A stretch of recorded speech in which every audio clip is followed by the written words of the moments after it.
So I'm going to ask a question first, and you ladies over there, Galit, who is empowered enough as a woman in this room to come and sit in my front row? If you're empowered, I invite you now to come and sit in my front row. Yes, you can't sit over there. You've got to be empowered. This is about success as a woman in a man's world. Come on, Galit. Yes, please. Come and sit in the front row. Okay. It's one of the things that I have learned since I've been in America, and I'm British, that an American audience usually respond when you ask them like that. They run up to the front. In Great Britain, they don't do it. And in Malaysia, they don't do it at all. Now, I spent 4 years in Malaysia, so I've come around the world to be here today. I was born in London a long time ago. I'm 70, and I'm determined to change the world because I think the corporate America all-male boardroom is out of control because they're stuck behind their closed doors and they're not opening it to women of note and merit and empowerment, which is why you have to come and sit in the front row. Now in Britain, women or men alike, they don't sit in the front row. There's always an empty row. That's really extraordinary, isn't it? So another thing I'm going to do is I'm going to invite you to have my telephone and maybe just take the odd picture of me. Because the other thing is you have to put yourself out there. And that's why I've got my face on the front of my book. So who would like a free copy of my book? Come up now. Again, that happens in America and not in Great Britain. Okay. So what is this all about? I think if you look at this, this looks like a pretty battle situation, doesn't it? There's a bit of aggression going on between these two. He's going like this and she's going. So I want to share with you this idea of the gender dynamics map. And this is totally the script that I didn't plan to do. And that's the other thing you've got to be good at, is being in the moment. One of the things that I feel is working it out in your head. Is it a battle or a game? We've had a lot of sessions today about traumas in our life, battles that we've been in as women. I'm sure the men have had some battles as well. I've had some battles in my life, but I was very, very fortunate. I grew up in a very, very sound, happy, North London, Catholic, middle class, royalist, conservative, friends of Margaret Thatcher kind of family. And this was a long time ago. Had 2 brothers and a sister, but I was always a bit of the tomboy. I was the one who climbed trees with my younger brother. But when I became a teenager and I got to school, I couldn't quite work out this female bit. I am definitely female. I have 2 children, 2 grandchildren, but I was a bit of a tomboy. I always stood like this. I drove like a man. That was what my sister said to me. And I was trying to work out who I was and why some women played a very strange game. So is it a battle or is it a game? I believe that we're having the wrong conversation with men. Okay? I'm going to be outspoken. There's got to be a reason why the majority of corporate America boardrooms are closed to men, to women, to men. So 33 women are CEOs in the Fortune 500. 33 out of 500. You work out the math. Not a lot. And there's only one, to my knowledge, who has a 50-50 board. And you should know who she is. Who is she? Mary Barra, General Motors. Now, she was an 18-year-old engineer at that company and worked her way all the way up. It's a bit like Carla Ferrini, who worked her way up to the top of Hewlett-Packard. And Mary Barra has a 50-50 board, and she has a lot of business problems, as you know, in the car sector. So she's building a collaborative community. So Corporate Heart, my company, is about the collaboration of people, collaboration of men or women. So is it a battle or a game? And we heard from one of our other speakers about drawing a line in the sand. I want to draw in the line in the sand and let the past and the Me Too movement and all the stuff that we know is real, and I'm not denying it, and we have to take care of it. But let's step forward into a different game. Even Mary Stryver writes about this, that, we've got to stop bitching, arguing. Got to get rid of that stuff. Because the world needs us, and women are the empowerment of intelligent, strategic, savvy, and a bit sassy element in the world. So I'm encouraging you to be strategic, savvy, And what was the last word? Sassy. Now, sassy is not a word we use in England. I've learnt it since I've been in America. And the other one, which is badass, but I won't use that because it just goes against my queen, I think. I'm not sure my queen would use that word. So time to move forward. We've got to draw a line in the sand, and I work with a lot of men and women. Now, I've used my gender map in Malaysia with a fully mixed gender Muslim audience. So this works everywhere. It's above, but beyond religion, culture, everything else. The next one, I want you to reframe that it's a merger. It's not a takeover between men and women. It's not a buyout. It's a merger. And in a merger, we need to know the two cultures. Because if we don't, that's why mergers usually don't work, when the companies don't understand the cultures that are merging. And the last one is to change the rules. Who wants to change the rules? Yeah, but with understanding and not bashing our hand on the boardroom table and saying, do it my way. No, it's about mutual value. Is that okay? Yes. Because that's really, really important with mutual value. We've heard a lot about this. We've got to put ourselves first. We mustn't put ourselves down. I totally believe in that. It's about happiness. It's about value. But it's understanding that we're very different. Are men and women different? Yes. Are men all the same? No. Are women all the same? No. No way. That's what confuses men. You understand that?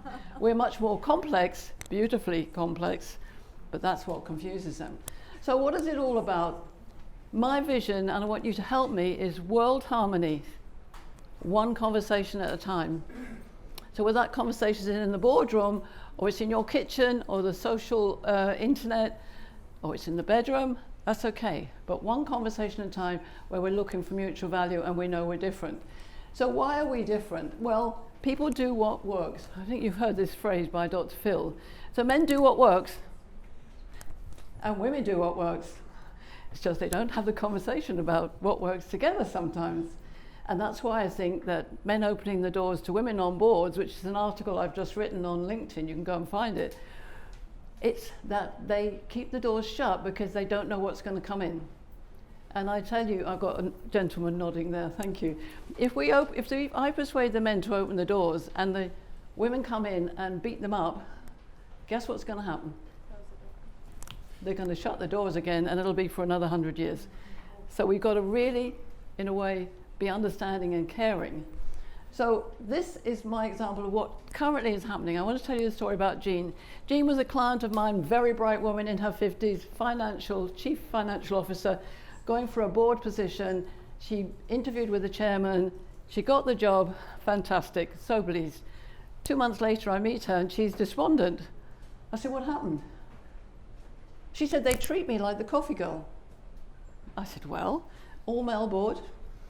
What did you do? She said, well, I was a bit cautious, I suppose. I went in the first time and I wanted to get to know them. So she was too nice. It wasn't that she wasn't competent. The men wouldn't have gone into that boardroom and got to know each other. Well, they would have done, but in a male-to-male way, which is different. So what she said, I said to her, was, what were you doing when you interviewed with the chairman? Oh, she said, that's right. I'd been much more dynamic, was on interview style. I said, he's expecting you to be like that. He was probably incredibly disappointed when you turned up for the first meeting and made the coffee, because you were replicating something that wasn't really your true thing. So she changed her behavior and it was all sorted. They accepted her for her competency. Imagine a man going into an all-female boardroom. He might have felt out of kilter as well. So it's not that it was right or wrong, it's just understanding that there are different things to do. So often we're looking up at men and saying, okay, so what's going on? Now men are very instructional, so if we treat them in a way that will help them have a win, they will come to understand our way of working. And there are now a lot of women and men working together, but not in the corporate America Fortune 500. So we've got a lot of examples in the new industries, in Virgin, Google, Microsoft, all those sort of young generations where it's working. But we've still got this stuck area at the top. Same in the UK where I'm from, same in Malaysia, same probably most places in the world. 75% of the workforce in most companies are female, at the top's male. maybe they don't understand what we have to ask them. So what I want to do is to replicate everything that people have said, all the last speakers, about we need to be together. We need to know myself, then we know other people, and then we know the community. This is my value creation cycle. Comes from a Buddhist educationalist called Terasabuni Makaguchi. He died in 1948, but he was talking about this then. You have to understand your own value first, but your value doing the same thing to a man may be different. So we can all do the same things nowadays, can't we? Because we've got computers, we've got telephones, we've got all this technical stuff. When I was a kid, there was a much bigger gap because women weren't in the workplace, and if they were all secretaries. Now we're all out there. There's a tsunami of women coming through. So all these people who say there's no pipeline, it's rubbish. There's loads and loads of women coming through. But when a tsunami hits the shores, uncontrolled, what does it do? Devastates. It devastates.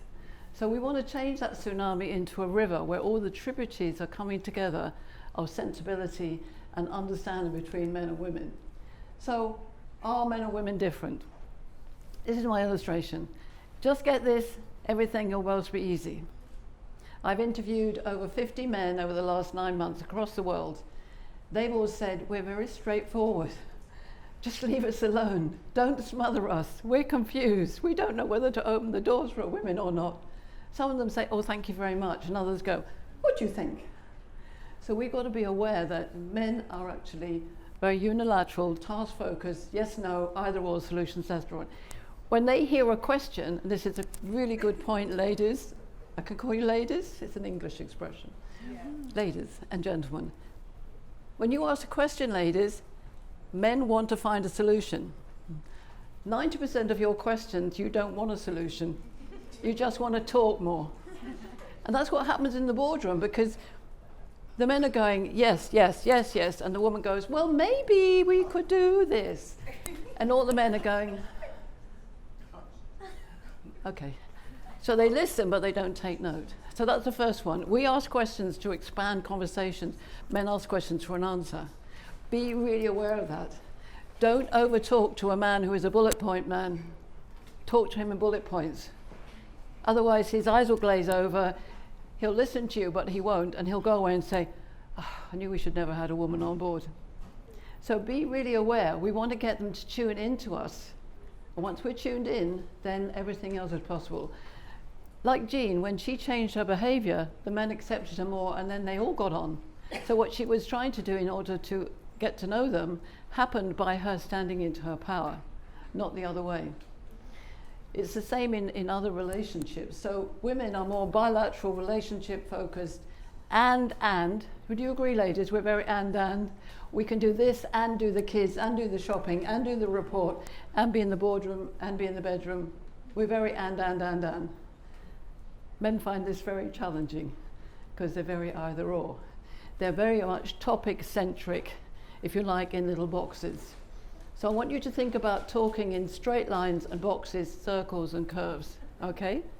Now, value the differences. Now we had the last speaker, and also Hagit was talking about commonality, and I totally agree. We've got to find a common values, common principles, common purpose, but always recognize the differences. So I'm going to show you my gender dynamics map very quickly, because I designed it. And it's going to change the world, because you can use this in the classroom and the boardroom and the bedroom. We talked about sexuality, so I thought the bedroom was quite good.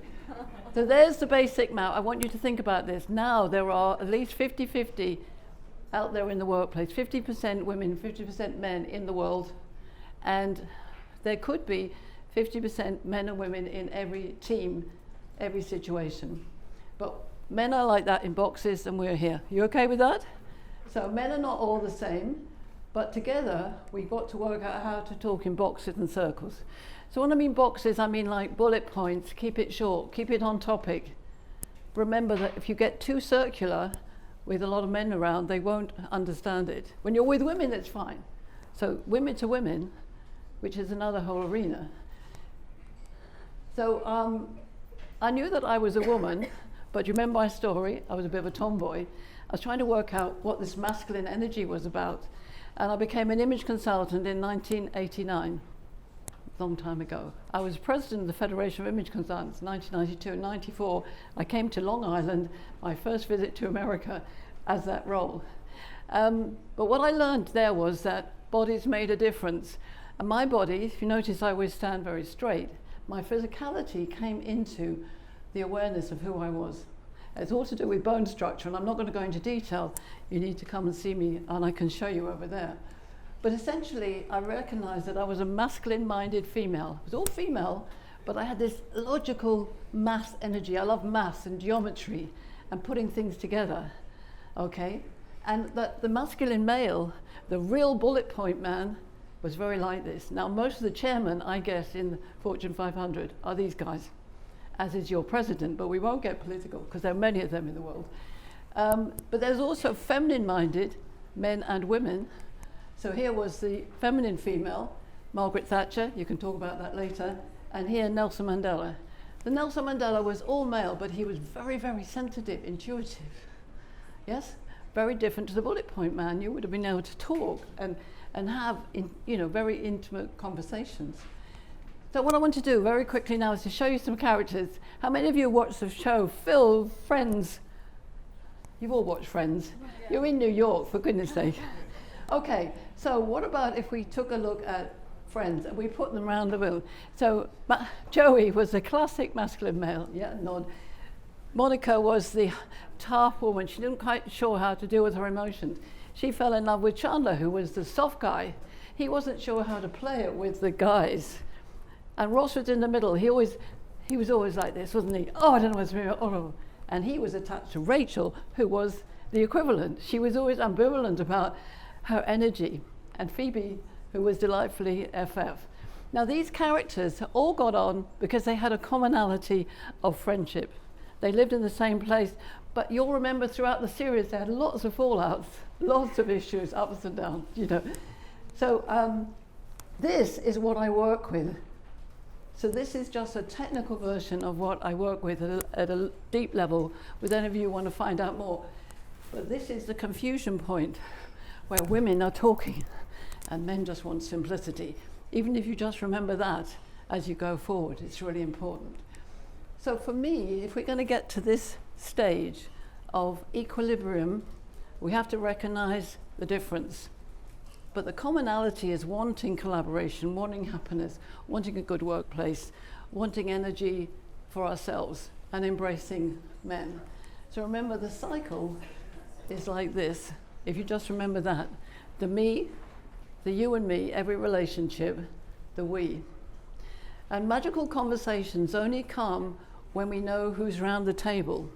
So to come to that point, because my passion is that I am the ambassador of magical conversations. So the 3 rules, are you ready for them?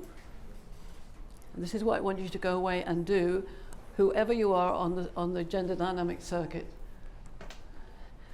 You have conversations without judgment. Don't make assumptions. Know who's around the table.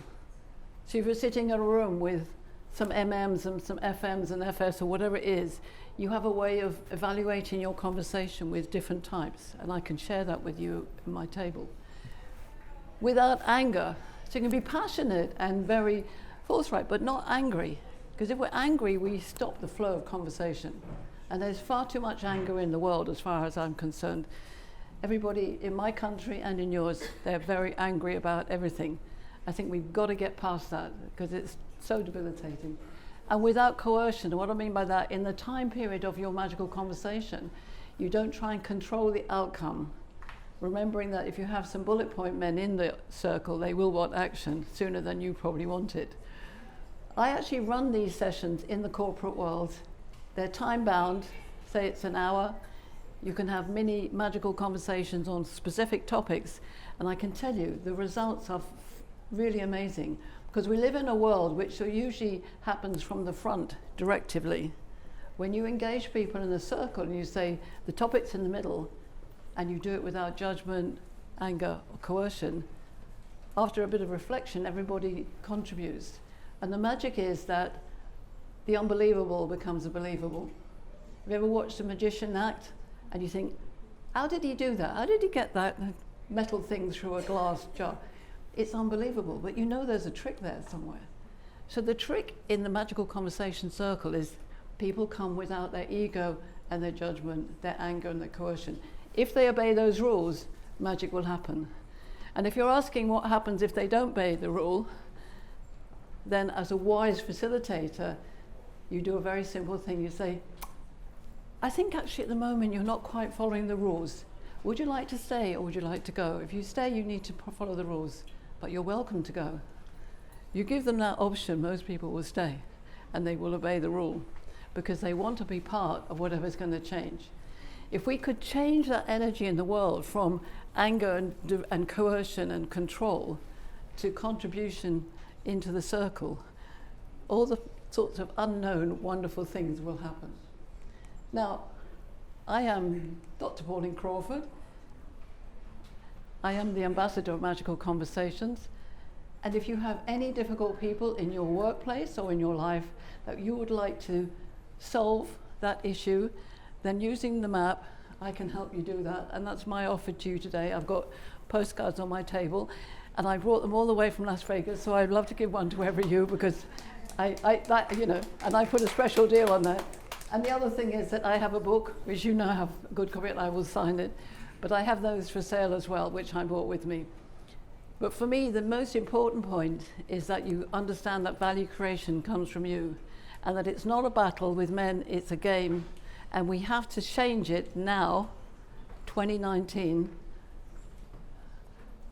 Otherwise, that tsunami is going to hit the shoals, and we're going to destroy everything that we've built for so many decades.